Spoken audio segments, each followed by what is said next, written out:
सुप्रभात विद्यार्थियों। आज हम पाठ 5 गलता लोहा कहानी का अध्ययन करेंगे। विद्यार्थियों, पूर्व में इस कहानी के अंतर्गत आपने पढ़ा था कि कहानी के एक पात्र वंशीधर अपने पुत्र मोहन को पढ़ाने के लिए कितनी विपरीत परिस्थितियों का सामना करते हैं। आर्थिक रूप से असक्षम होने के पश्चात भी वे अपने पुत्र को पढ़ाना चाहते हैं और पुत्र को पढ़ाने के लिए वे नदी पार जो विद्यालय हैं वह उसका प्रवेश करवाते हैं और विपरीत परिस्थितियों को देखते हुए भी वे अपने पुत्र का अध्ययन जारी रखना चाहते हैं। वर्षा के दिनों में नदी पार करने की कठिनाई को देखते हुए वंशीधर ने नदी पार के गांव में एक यजमान के घर पर मोहन का डेरा तय कर दिया। जब वर्षा के दिन थे और नदी पार करने में बहुत कठिनाई होती थी, उन विपरीत परिस्थितियों को देखते हुए वंशीधर ने नदी पार का जो एक गांव था वहाँ के उनके एक जान पहचान के जो यजमान थे उनके घर पर मोहन के रहने की व्यवस्था करवाई। घर के अन्य बच्चों की तरह मोहन खा पीकर स्कूल जाता और छुट्टियों में जब नदी उतार पर होने पर गांव लौटता और नदी के पानी का जो फ्लो बहाव है वह कम होता, तब वह वापस गांव लौट कर आता था। संयोग की बात, एक बार छुट्टी के पहले दिन जब नदी का पानी उतार पर ही था और मोहन कुछ घसियारों के साथ नदी पार कर घर आ रहा था, तो पहाड़ी के दूसरी ओर भारी वर्षा होने के कारण अचानक नदी का पानी बढ़ गया। एक संयोग की ही बात थी कि एक बार छुट्टी से पहले के दिन जब नदी का पानी उतार पर था, पानी का जो प्रवाह था, बहाव था, वह कम था। मोहन कुछ घसियारों के साथ, घसियारे घास काटने का कार्य करने वाले जो थे, उनके साथ नदी पार करके अपने घर आ रहा था, तो पहाड़ी के दूसरी ओर भारी वर्षा होने के कारण, बहुत अधिक वर्षा होने के कारण अचानक नदी का पानी बढ़ गया था। घसियारों ने तेजी से पानी को काटकर आगे बढ़ने की कोशिश की। उन घसियारों ने पानी को काटकर आगे बढ़ने का प्रयत्न किया, लेकिन किनारे पहुंचते न पहुंचते मटमेले पानी का रेला उन तक आ ही पहुंचा। लेकिन किनारे तक पहुंचने से पहले उनके पास मटमेला, जो मिट्टी के रंग वाला जो पानी था, वह उन तक आ पहुंचा। वे लोग किसी प्रकार से अकुशल इस पार पहुंचने में सफल हो सके, लेकिन वे लोग किसी प्रकार से प्रयत्न करके कुशलतापूर्वक नदी के पार आने में सफल हो सके।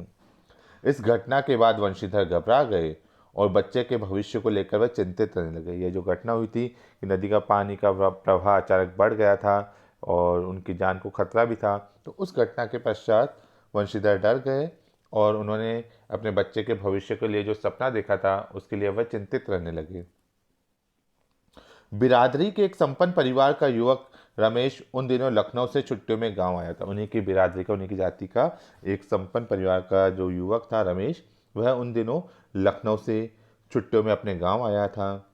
बातों बातों में वंशीधर ने मोहन की पढ़ाई के संबंध में उससे अपनी चिंता प्रकट की, तो उसने न केवल अपनी सहानुभूति जतलाई बल्कि उन्हें सुझाव दिया कि वे मोहन को उसके साथ ही लखनऊ भेज दें। तो जब वंशीधर ने उन्हें बताया कि मोहन की पढ़ाई में कितनी मुसीबत आ रही है, कितनी परेशानियां आ रही है, तब उन्होंने उसके प्रति सहानुभूति व्यक्त की और कहा कि वह उसे मोहन को लखनऊ उसके साथ भेज दें। घर में जहां 4 प्राणी हैं, एक और बढ़ जाने से कोई अंतर नहीं पड़ता। घर में 4 व्यक्ति वैसे ही हैं, एक और बढ़ जाएगा तो कोई विशेष अंतर, विशेष परिवर्तन नहीं आएगा, बल्कि बड़े शहर में रहकर वह अच्छी तरह से पढ़ लिख सकेगा। और उसके पिता को समझाया कि बड़े शहर में रहकर मोहन अच्छी तरह से पढ़ लिख पाएगा।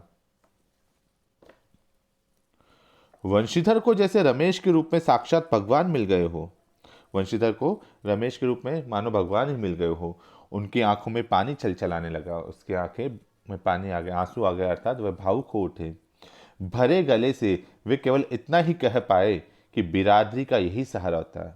अवरुद्ध गले से, भरे गले से सिर्फ इतना ही कह पाए कि बिरादरी का, समाज का इतना ही सहारा होता है, इसी तरह का सहारा मिलता है। छुट्टियां शेष होने पर रमेश वापस लौटा तो माँ, बाप और अपने गांव की दुनिया से बिछुड़कर सहमा सहमा सा मोहन भी उनके साथ लखनऊ आ पहुंचा। जब छुट्टियां समाप्त होने वाली थी तो रमेश वापस लखनऊ जा रहा था, तब अपने माँ, बाप और अपने गांव की जो दुनिया थी उन सबसे बिछुड़कर एक डरा सहमा सा मोहन भी उनके साथ लखनऊ आ पहुंचा। अब मोहन की जिंदगी का एक नया अध्याय शुरू हुआ था। मोहन के जीवन का एक नया अध्याय अब शुरू हुआ था, एक नई जिंदगी उन्होंने शुरू की थी। घर की दोनों महिलाओं, जिन्हें वह चाची और भाभी कहकर पुकारता था, का हाथ बटाने के अलावा धीरे धीरे मोहल्ले की सभी चाचियों और भाभीियों के लिए कामकाज में हाथ बटाने का साधन बन गया था। इन घर की जो दो महिलाएं थीं, उनकी तो वह मदद करता था, उनका तो घर के कामों में हाथ बटाता ही था। उसके अलावा मोहल्ले की सारी जो चाची और भाभियाँ और जो मोहल्ले की महिलाएं थीं, उनके भी कामकाज में हाथ बटाने का एक जरिया, एक माध्यम बन गया था। मोहन, थोड़ा दही तो ला दे बाजार से। मोहन, ये कपड़े धोबी को तो दे आ। मोहन, 1 किलो आलू तो ला दे। तो इस तरह के बार बार कार्य उसे बताए जाते थे। मोहन जो पढ़ने के लिए वहाँ गया था, लेकिन परिवार के लोग और मोहल्ले के लोग उससे अपना कार्य सिद्ध करवाते थे और बार बार उससे कोई ना कोई काम करवाते रहते थे। औसत दफ्तरी बड़े बाबू की हैसियत रखने वाले रमेश के लिए मोहन को अपना भाई बिरादर कह बतलाना अपने सम्मान के विरुद्ध जान पड़ता था। यानी सामान्य रूप से कहा जाए तो दफ्तर में भी एक बाबू की हैसियत रखने वाले जो रमेश थे, वे मोहन को अपना भाई या अपनी बिरादरी का बताने वाले नहीं बताने में उन्हें संकोच होता था और वैसे अपने सम्मान के विरुद्ध मानते थे। वे सोचते थे कि यदि मैं लोगों को बताऊंगा कि ये मेरे बिरादरी का, ये मेरे भाई के समान है, तो अच्छा नहीं लगेगा। और उसे घरेलू नौकर से अधिक हैसियत वह नहीं देता था। घरेलू नौकर जो होता है, उससे अधिक वह महत्व उसे प्रदान नहीं करते थे। इस बात को मोहन भी समझने लगा था। मोहन भी इस बात को समझने लगा था। थोड़ी बहुत हीला हवाली करने के बाद रमेश ने निकट के ही एक साधारण से स्कूल में अपना नाम लिखवा दिया। थोड़ी बहुत ना नुकुर करने के बाद में, हीला हवाली ना नुकुर, उसके बाद में रमेश ने पास के एक जो साधारण सा स्कूल था, उस स्कूल में उसका नाम लिखवा दिया, उसमें उसका एडमिशन करवाया। लेकिन एकदम नए वातावरण और रात दिन के काम के बोझ के कारण वह मेधावी छात्र शहर के स्कूली जीवन में अपनी कोई पहचान नहीं बना पाया। एक तो बहुत अधिक उस पर उससे काम कराया जाता था काम के बोझ के कारण, और बिल्कुल नया वातावरण था, दिन रात परिश्रम करना। इस कारण से जो वह ग्रामीण छात्र था, गांव का मेधावी, गांव का जो बुद्धिमान छात्र था, वह शहर के स्कूली जीवन में अपनी कोई पहचान नहीं बना पाया। शहर के लोगों का जो जीवन होता था और शहर में जो स्कूल का जो वातावरण था, उसमें उसकी कोई अलग पहचान नहीं बन पाई थी। वह अपना ज्ञान, अपनी शिक्षा का परिचय वहां प्रदान नहीं करा पाया था। उसका जीवन एक बंदी बंधाई लीक पर चलता रहा। यानी उसका जो जीवन था, एक डेली जो बंदी बंधाई लीक है, एक प्रणाली है, उसी का अनुरूप चलता रहा था। साल में एक बार गर्मियों की छुट्टी में गांव जाने का मौका भी तभी मिलता जब रमेश या उसके घर का कोई प्राणी गांव जाने वाला होता। यानी रमेश या उसके घर का कोई व्यक्ति जब गांव जाने वाला होता, तो ही उसे अपने गांव जाने का मौका मिलता। वरना उन छुट्टियों को भी अगले दर्जे की तैयारी के नाम पर उसे शहर में ही गुजार देना पड़ता था। और कोई अगर गांव नहीं जाता था, तो जो छुट्टियां स्कूल की हो रखी होती थी, उन छुट्टियों को अगले दर्जे की, आगे की पढ़ाई की तैयारी के नाम पर उसे शहर में गुजारना पड़ता था। अगले दर्जे की तैयारी तो बहाना भरती, यानी आगे की पढ़ाई तो एक बहाना भरती। सवाल रमेश और उसकी गृहस्थी की सुविधा असुविधा का था। सवाल था रमेश और उसकी जो गृहस्थी, उसका जो परिवार था, उसकी सुविधा असुविधा का था। क्योंकि मोहन यदि गांव चला जाता तो उनके घरेलू कामकाज कौन करता। मोहन ने परिस्थितियों से समझौता कर लिया था, क्योंकि और कोई चारा भी नहीं था, उसके पास और कोई उपाय नहीं था।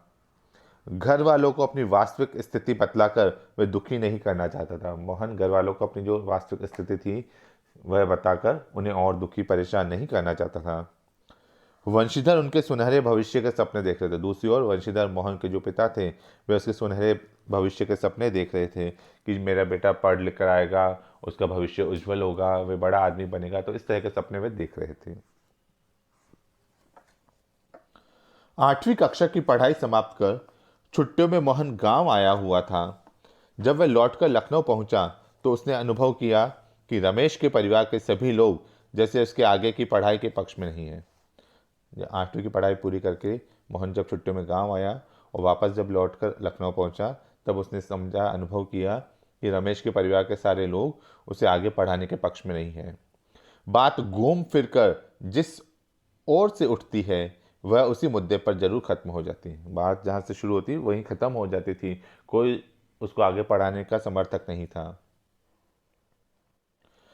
कुछ तो कहते हैं हजारों लाखों बीए एमए मारे मारे बेकार फिर रहे हैं। कहते हैं हजारों लाखों जो बीए एमए करके बैठे हैं वे मारे मारे व्यर्थ बेकार फिर रहे हैं। ऐसी पढ़ाई से अच्छा तो आदमी कोई हाथ का काम सीख ले। इस तरह की पढ़ाई करने से अच्छा है कि मनुष्य कोई हाथ का हुनर, हाथ का काम सीख ले। रमेश ने अपने किसी परिचित के प्रभाव से उसे एक तकनीकी स्कूल में भर्ती करा दिया। रमेश ने किसी तकनीकी स्कूल जो थी जहाँ तकनीकी ज्ञान प्रदान किया जाता है, उस स्कूल में उसका एडमिशन, उसका प्रवेश कराया। मोहन की दिनचर्या में कोई विशेष अंतर नहीं आया। मोहन का जो रूटीन था उसमें कोई ज़्यादा परिवर्तन नहीं आया। वे पहले की तरह स्कूल और घरेलू कामकाज में व्यस्त रहता। स्कूल का काम और घरेलू काम में ही वह व्यस्त रहता था। धीरे धीरे 1.5-2 वर्ष का ये समय भी बीत गया। 1.5-2 साल का समय था, वह भी धीरे धीरे बीत गया। मोहन अपने पैरों पर खड़ा होने के लिए कारखानों और फैक्ट्रियों के चक्कर लगाने लगा। मोहन आत्मनिर्भर होने के लिए, अपने पैरों पर खड़े होने के लिए फैक्ट्री और कारखानों के अब चक्कर लगाने लगा था, ताकि उससे कोई रोजगार, कोई काम मिल जाए। वंशीधर से जब भी कोई मोहन के विषय में पूछता तो वह उत्साह के साथ उसकी पढ़ाई की बाबत बताने लगते। वंशीधर से जब कोई मोहन के विषय में पूछता तो वह बहुत उत्साहित होते थे और उसकी पढ़ाई की बाबत, मतलब पढ़ाई के बारे में बताने लगते थे। मन ही मन उनको विश्वास था कि वह एक दिन बड़ा अफसर बनकर लौटेगा, और उसके पिता को ये मन में विश्वास था कि एक दिन उनका बेटा बड़ा अफसर बनकर लौटेगा। लेकिन जब उन्हें वास्तविकता का ज्ञान हुआ तो न सिर्फ गहरा दुख हुआ, बल्कि वे लोगों को अपने स्वप्न भंग की जानकारी देने का साहस नहीं जुटा पाए। लेकिन जब उन्हें सच्चाई का परिचय हुआ, सच्चाई का ज्ञान हुआ, तो न सिर्फ उन्हें बहुत अधिक दुख हुआ, बल्कि उन्होंने जो स्वप्न देखा था, जो सपना देखा था, वह जो भंग हो गया था, सपना उनका जो टूट गया था, उनकी जानकारी देने का साहस, उनकी जानकारी देने की हिम्मत भी उन्हें नहीं रही थी। धनराम ने भी एक दिन उनसे मोहन के बारे में पूछा था। घास का एक तिनका तोड़कर दांत खोदते हुए उन्हें बताया था कि उसकी सेक्रेटरीट में नियुक्ति हो गई है और शीघ्र ही विभागीय परीक्षाएं देकर वह बड़े पद पर पहुंच जाएगा। मोहन का मित्र धनराम, उसने भी एक बार मोहन के बारे में उसके पिता से पूछा था। तब धन धनराम को बताया गया था कि मोहन की सेक्रेटरीट में, सचिवालय में नियुक्ति हो गई है और शीघ्र ही, बहुत जल्दी ही जो विभागीय परीक्षाएं हैं, विभाग में होने वाली परीक्षाएं हैं, वे देकर वह किसी बड़े पद पर, ऊंची पोस्ट पर पहुंच जाएगा। धनराम को त्रिलोक सिंह मास्टर की भविष्यवाणी पर पूरा यकीन था। ऐसा होना ही था, उसने सोचा। और धनराम को भी त्रिलोक सिंह जो मास्टर थे, उनकी भविष्यवाणी पर पूरा भरोसा था और उसे ऐसा लग ही रहा था कि शिक्षक ने कहा तो ऐसा होना ही था। दांतों के बीच में तिनका दबाकर असत्य भाषण का दोष न लगने का संतोष लेकर वंशीधर आगे बढ़ गए थे। वंशीधर मोहन से जो मोहन के बारे में धनराम से झूठ बोल रहे थे और असत्य भाषण यानी गलत बात, झूठी बात का दोष न लगने का आत्मसंतोष करके, कि अपने आप में आत्मसंतोष कर रहे थे कि मैं जो गलत बात कर रहा हूँ उसका दोष मुझे नहीं लगे, और ये कहते हुए, ये सोचते हुए आगे बढ़ गए। धनराम के शब्द धनराम ने जो शब्द कहे थे, मोहन लला बचपन से ही बड़े बुद्धिमान थे, उन्हें बहुत देर तक कचोटते रहे। धनराम ने कहा कि मोहन तो बचपन से ही बहुत बुद्धिमान था, तो ये शब्द उन्हें बहुत समय तक पीड़ा प्रदान करते रहे। त्रिलोक सिंह मास्टर की बातों के साथ साथ बचपन से लेकर अब तक के जीवन के कई प्रसंगों पर मोहन और धनराम बातें करते थे। त्रिलोक सिंह मास्टर की जो बातें थी उनके बारे में, उनसे लेकर बचपन के दिनों से लेकर जीवन के कई विषय थे जिन पर मोहन और धनराम वहां बैठकर बातें कर रहे थे। धनराम ने मोहन के हंसुए के फाल को बेंत से निकालकर भट्टी में तपाया। धनराम ने जो मोहन का हंसुआ था, हंसुआ दराती, उसका जो फाल यानी उसका जो लोहे का हिस्सा था, उसको बेंत से, डंडी से निकालकर भट्टी में तपाया और मन लगाकर उसकी धार कर दी, यानी पूरा मन लगाकर उसकी धार को तेज कर दिया। गरम लोहे को हवा में ठंडा होने में काफी समय लग गया था। धनराम ने उसे वापस बेंत पहनाकर मोहन को लौटाते हुए जैसे अपनी भूल चूक के लिए माफी मांगी हो।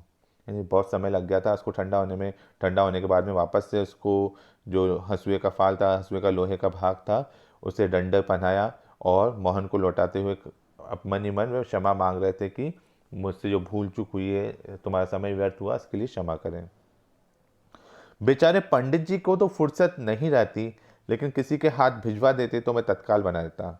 मोहन से वह कहता है धनराम कि यदि पंडित जी को इतनी फुर्सत नहीं थी, किसी के भी हाथ भिजवा देते तो मैं उसे उसी क्षण बना देता, तुरंत ठीक कर देता, तुरंत इसकी धार लगाकर दे देता।